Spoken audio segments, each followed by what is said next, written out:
Assalamualaikum warahmatullahi wabarakatuh. Bertemu kembali dengan saya, Ismail Kelana RS, yang menulis sejarah adat Luak Nantigo dari Katuk Sako. Sebelum saya membacakan tulisan sejarah adat yang saya tulis, terlebih dahulu saya ucapkan kepada Sana, semoga selalu sukses dalam karir dan cita-cita, dan jangan lupa di like dan di subscribe agar Sana selalu mendapatkan sejarah adat yang saya tulis dengan berkesinambungan. Terima kasih. Didulang sadulang lai, pandulang ameh timbago. Diulang saulang lai, menggali sejarah adat Luak Nantigo. Dalam hal ini, saya akan membacakan tulisan sejarah adat yang saya tulis, yaitu bab ke-10, menegakkan dan menanam gelar pusako adat Datuk memakai hukum Cupak Nanduo. 1. Menegakkan dan menanam datuk yang pertama dalam sebuah daerah memakai hukum Cupak Usali. Menegakkan dan menanam gelar pusako adat datuk yang pertama ini memakai hukum Cupak Usali adalah sesudah dibuatnya 22 aturan induk adat. Setiap datuk yang ditegakkan dan ditanam sudah memakai 22 aturan induk adat. Menegakkan dan menanam gelar pusako adat datuk itu memakai hukum Cupak Usali, yaitu gelar datuk itu yang sudah diberikan kepada orang yang memakainya tidak akan berubah dan bergeser untuk selama-lamanya, kecuali ada sebab bakaranu, kata pusako adatnya, dan samiang indak bagi sih, dan sajari indak bakisah, pangulu adat togak di pitu adat. Maksudnya, dan samiang indak bagi sih. Gelar pusako adat datuk itu tetap tidak bergisi dari semula, tidak boleh ditambah dan dikurangi, walaupun satu kata pun. Begitu juga dalam penyebutannya, kecuali untuk datuk bolahan boleh ditambah di ujung nama gelar pusako adat datuknya dan ditambah di ujung nama sukunya. Dan sajari indak bakisah, maksudnya gelar pusako adat datuk itu tetap tidak berkisar dari semula, yaitu garis keturunannya dari yang pertama sekali memakai gelar pusako adat datuk itu sampai keturunan turun-temurun dari generasi ke generasi selanjutnya. Pangulu adat togak di pintu adat, yaitu pangulu berasal dari kata pang, diambil dari kata panglimu, yaitu pemimpin. Ulu diambil dari kata hulu, atau sama artinya dengan kata pangkal atau asal, atau yang pertama sekali datang. Jadi pangulu adalah pemimpin yang pertama sekali datang, membawa dan memakai adat dalam kampung atau di daerah itu. Dan pangulu itu pula yang akan menjaga dan mengembangkan adat itu dalam tarata atau daerah itu. Karena datuk pucuk suku adat yang pertama datang di dalam tarata atau daerah itu, beliau ahli dalam bidang adat dan peraturan adat yang ada.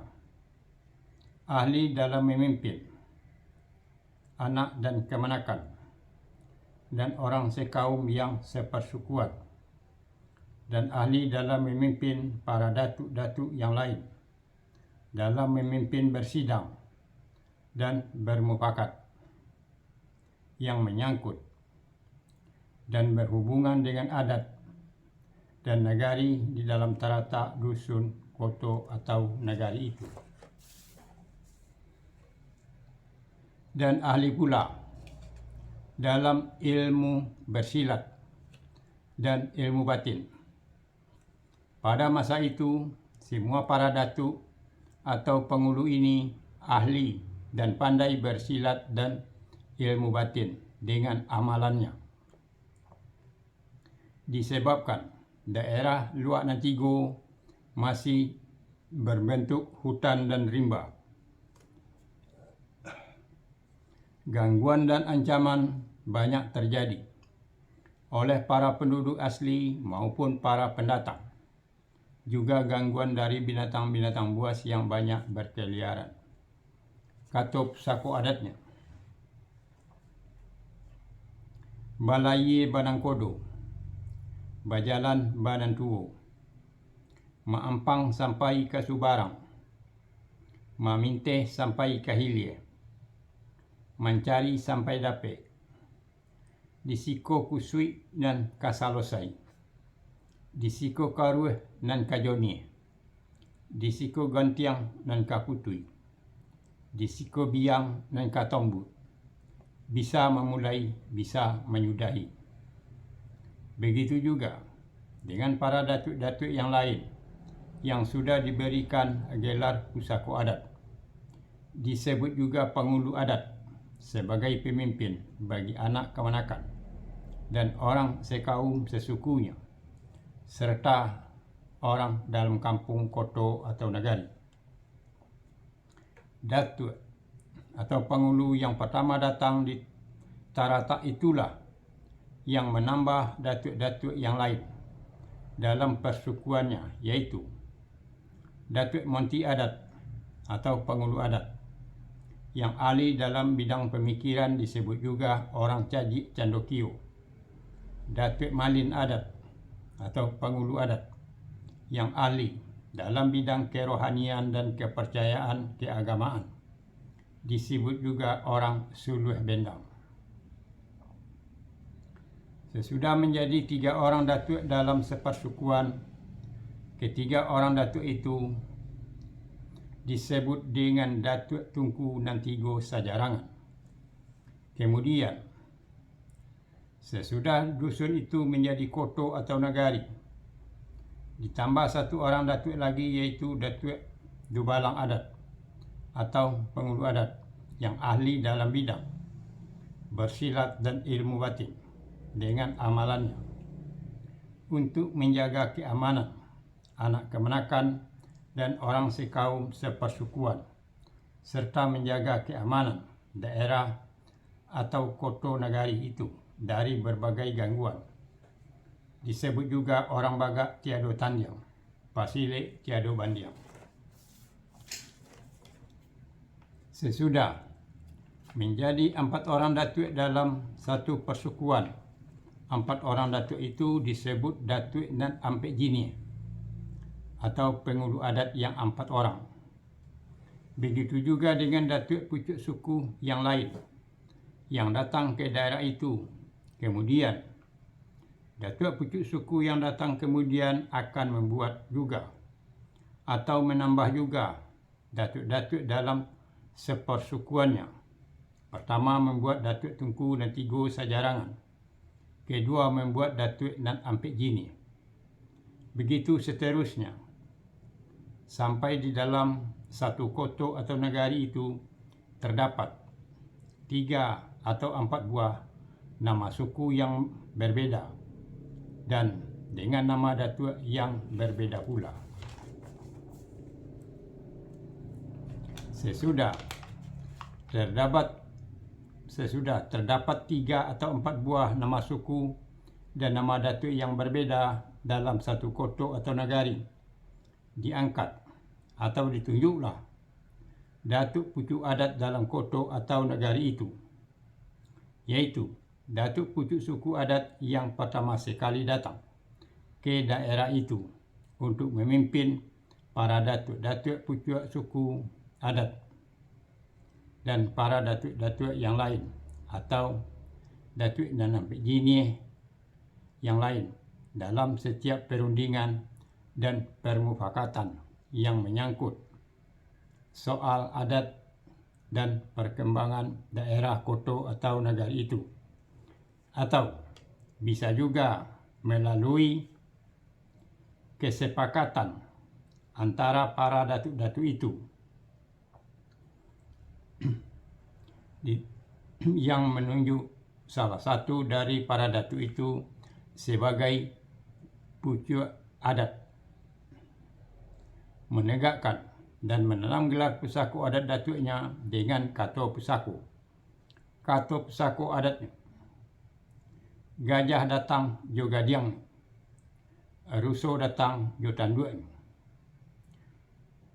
Kalau untuk bolahan,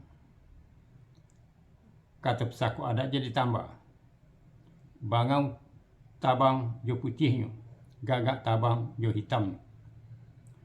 Maksudnya, gajah datang jo gadiang. Ibarat gajah datang membawa keistimewaannya atau membawa tuahnya. Kalau gajah tuahnya adalah gadingnya. Ruso datang jo tanduk. Ibarat rusa datang membawa keistimewaannya atau membawa tuahnya. Kalau ruso tuahnya adalah tanduknya. Begitu juga dengan para datuk yang ditanam atau yang ditegakkan yang pertama itu. Para datuk itu ditanam atau ditegakkan dengan keistimewaannya atau dengan keahliannya sebagai tuahnya, yaitu pandai memimpin anak kemanakan dan orang sekaum dan sesukunya, serta orang lain.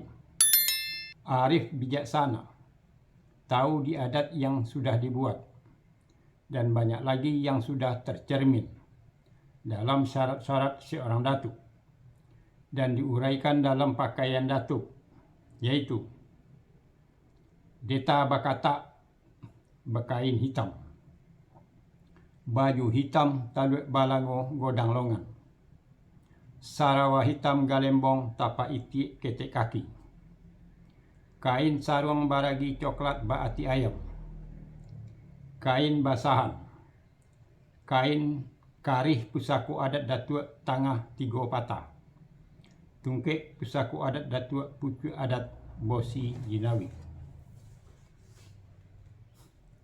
Menegakkan dan menanam gelar pusaku adat itu dinamakan dengan bungo batanam, kata pusaku adatnya.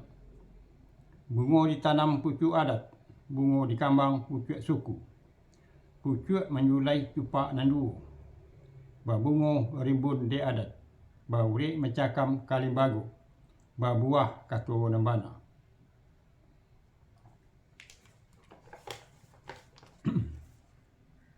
Itulah mengenai menegakkan dan menanam gelar pusaku adat datuk memakai hukum cupak nandu, yaitu cupak usali. Demikianlah akhir kata saya ucapkan. Wassalamualaikum warahmatullahi wabarakatuh.